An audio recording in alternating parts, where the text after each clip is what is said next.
Chinese is extremely difficult. This idea is based on outdated ways of teaching the language. Sure, there are challenging aspects, but on the other hand, learning new vocabulary, for instance, can be extremely adventurous, fun, and easy, with the right guidance, of course. In this video, I will show you one common character and a few most common words that we find this character in and connections between them. The goal isn't that you remember these words, but that you see what the learning process can look like. Are you ready? Let's do it. Powerful characters by Chinese Effect. Jing is the 62nd most frequent character. It appears in many useful words that start with classical texts, then go through experiences, management, economy, nerves, and end with longitude. Does this group of words sound like a totally random mess? It might at first. But after I give you a short tour, you will see how magically connected all these words are. The core meaning of Jing is related to the concept of a thread. That is why we see the radical th, silk, on the left. Now imagine this thread flowing through history.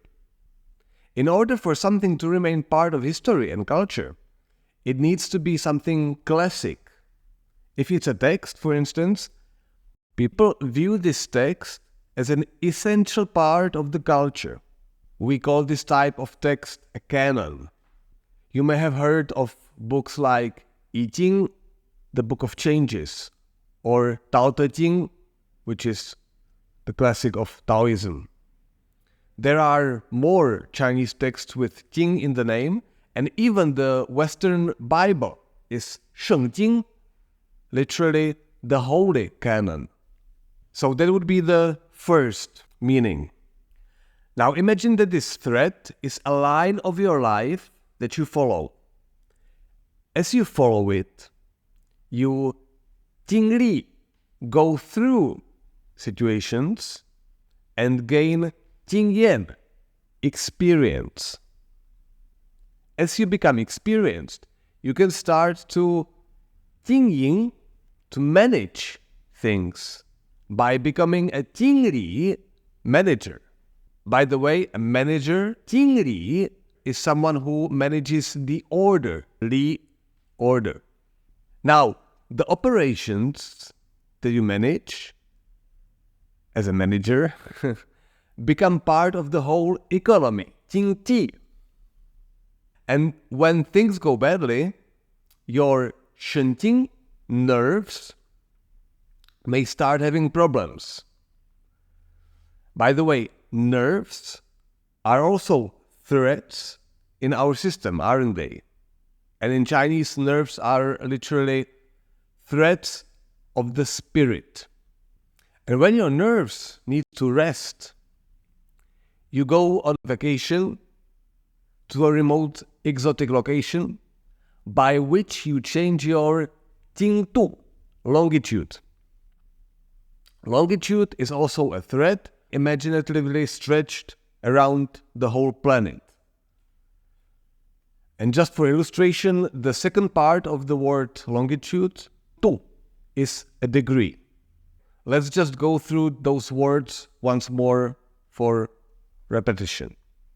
So, Jing is a thread that goes through culture in a form of classical texts, such as the Bible.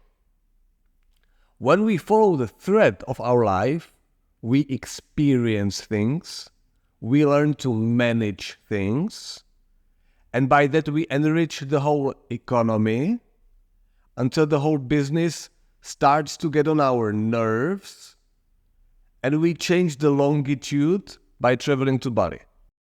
Now, if you want to remember any of these words in Chinese, you know the core, and you just need to learn the second part. I believe you now understand how interesting the process of learning new words can be, with the right guidance, of course. You can also see how Chinese helps us discover connections in quite unlikely places. And if you want to keep the party going, you can check out my offer by clicking the link or going to this address.